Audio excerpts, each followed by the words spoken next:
Welcome back to White Mountains Today. I'm Wendy Howell. Joining me now is the director of Tin Mountain, Lori Kinsey. Thank you for joining us. I am pleased to be here. Thank you for inviting me. Wonderful. I think Tin Mountain's a wonderful place, but tell us, for anyone who doesn't know, give us a brief overview of what Tin Mountain is. Oh, we are located on Bald Hill Road in Albany, New Hampshire, and we have 300 plus acres with our Nature Learning Center facility, which we work out of, and we have kind of four arms. We work in the local schools, which I think a lot of people are familiar with. Mm-hmm. We run a series of nature programs on evenings and weekends for adults and families and children. Yeah. We have an extensive summer camp program, and had a great season this past year. And then lastly, this is the one people aren't probably as familiar with. We have a research arm of Tin Mountain that we do some avian research year-round, as well as brook trout habitat restoration.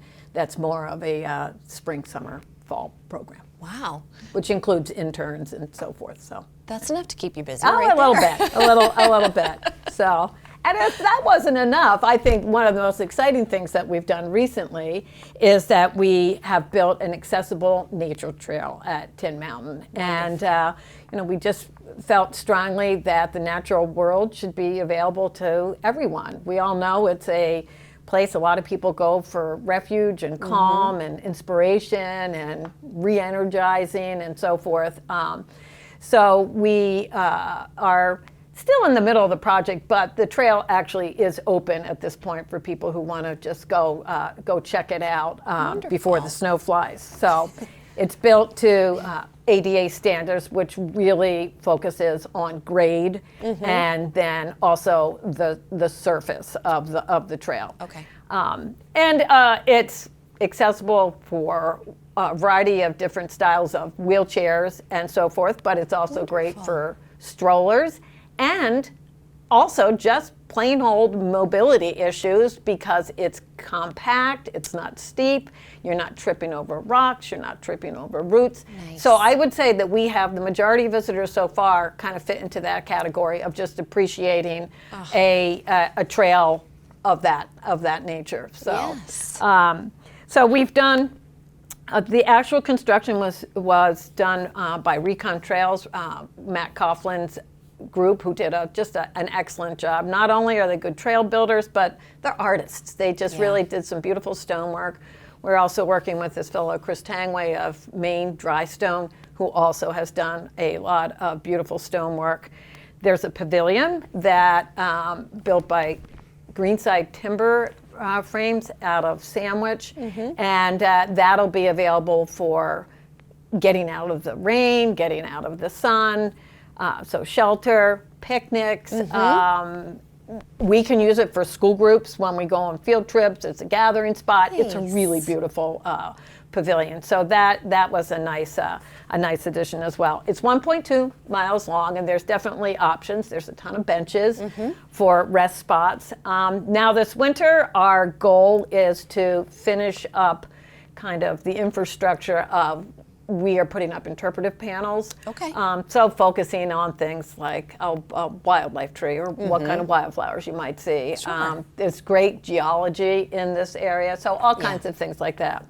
So we'll be doing that, and also it's an arboretum, so we'll be tagging trees and herbaceous plants with their names, so people who are interested can, That's what great. kind of tree is that, and it can help them identify that. So.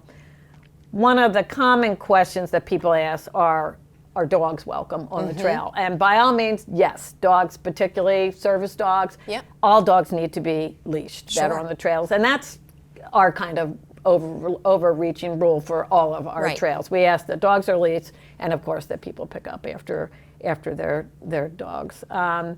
We do not allow bicycles on any of our trails at the Learning Center, but we do have some mountain bike trails out at our Bear Paw lands out by the state line. That's wonderful. And if people are interested in that, they can just call the center and get that information. Okay. So look forward to next spring, late spring, we'll have an actual grand opening. That's exciting. Yeah. That sounds wonderful. And I love that it's accessible for wheelchairs, strollers, things like that, because, you know, mothers, fathers, it's nice to get off of the road with your kids, you know, and get into a safe place where they can run and, you know, sometimes you just can't carry them the whole way. Yes, they're heavy. So that stroller is pretty handy. Yeah, that's great. So we did have a lot of support from the community in the building of the trail. A number of foundations, the Ham Foundation, an anonymous foundation, and some Gibson really great Woodbury Foundation, fundraisers, local people, everyone. You know, it was great Great. fundraisers. So that was great. And you've got some other programs that are coming so kind of on the heels of that, with having the new trail, and we have a couple of other projects in the pipeline, we hired a outreach coordinator, Heather McKendry, who works on weekends and has allowed us to have the building and the facility open on weekends. We, in the past, had been, sometimes we had a program, the trails are always open, but it's great. She's there. She's offering programs such as resident birds, so 2-hour walk, learn about the birds that are there, or a conifers of Tin Mountain. So Heather is just great. She's got a lot of energy, and she loves sharing about the natural world with people. So the center is now open from 9 to 4 on Saturdays and Sundays. What a blessing. It really is. So it's a great chance to interact and come in, use the facilities, get a drink of water, pick up a map, talk, get some input from Heather about maybe where you want to explore, what's been seen. There was an owl on the, barred owl was around last weekend. So, directing people to those kinds of areas and so forth. So, and what a beautiful time of year to be out. Absolutely. Absolutely. So this is coming up. We have Resident Birds is November 6th. And the 27th. Yes, these are our weekend programs. So she'll do the same program through the month of November on those 2 weekends. And they change monthly then. December will be something different, tracking or... That's fantastic. So this you can sign up at tinmountain.org. Right. Or you can call Tin Mountain.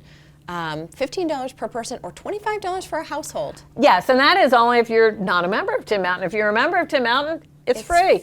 Which is similar to our other nature program series, which I'll just run over a couple of upcoming ones. And these are a little different because those are at the Learning Center. Okay. The ones I'm about to talk about now could be out in the Mount Washington Valley in a variety of different places. So we've always had our nature program series for almost 40 years now. Well, actually 40 years.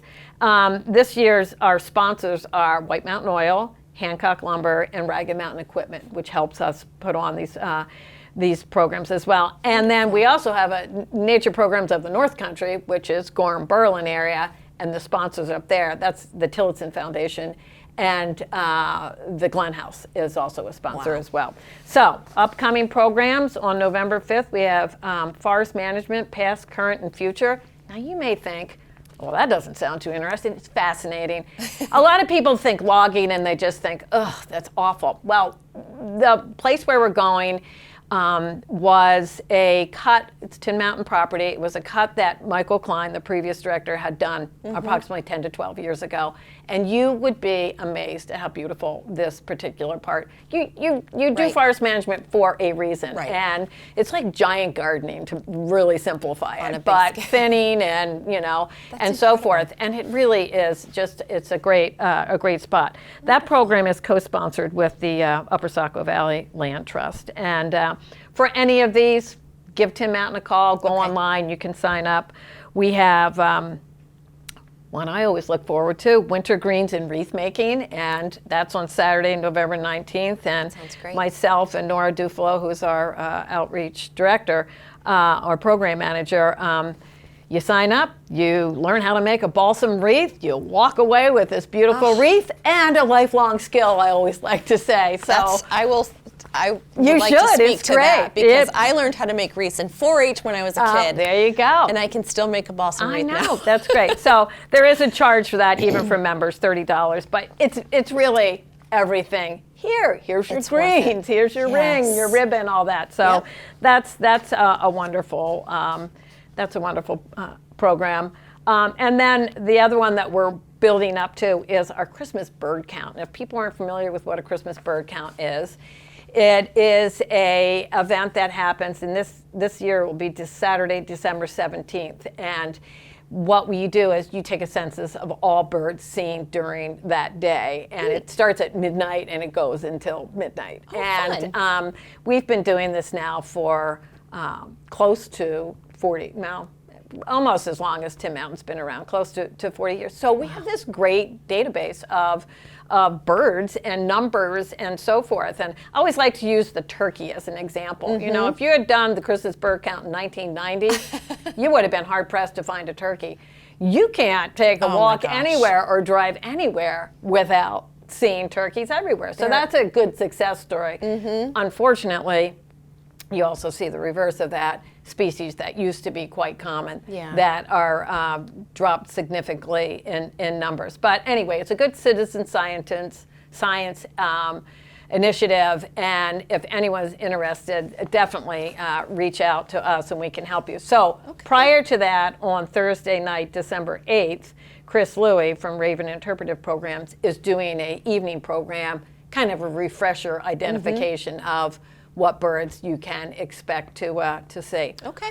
All of our evening programs, we are doing them in person once again. Nice. But we also are still running a hybrid version of you can Zoom in on them as well, which for a lot of people kind of likes being able to just sit home and tune in from home if you're from far away or so forth, or you're nervous about still being around a lot of people, which is certainly understandable. So we're trying to keep that option open as well. Oh, that's great. I think you'll reach just that many more people. Oh, yeah, totally. Yep. So anyway, so those are some of the highlights. Wasn't all of them, so definitely check our website, which is tinmountain.org. Yep, and you've got a calendar on there. And there's a calendar on there, and there's descriptions of the different programs and so forth. And by all means, stop by on the weekend, talk to Heather. And I know actually I'm covering one of the weekends coming up. So there's always somebody there, always something to do or see. So I don't know how you guys do it all. Well, really we have a great staff. We have a lot of people doing, we have the research manager. We have our teacher naturalist. It's great. Yeah, I love what you all do up there. Well, thank you. Thank you. And thank you for coming and sharing all of this with us. I'm thrilled. I'm happy. Thank you for having us. So. I hope that all of you or some of you will be able to make it to at least one of these events coming up. We hope to see you. Thank you very much, Lori. Thank you. You're watching White Mountains Today.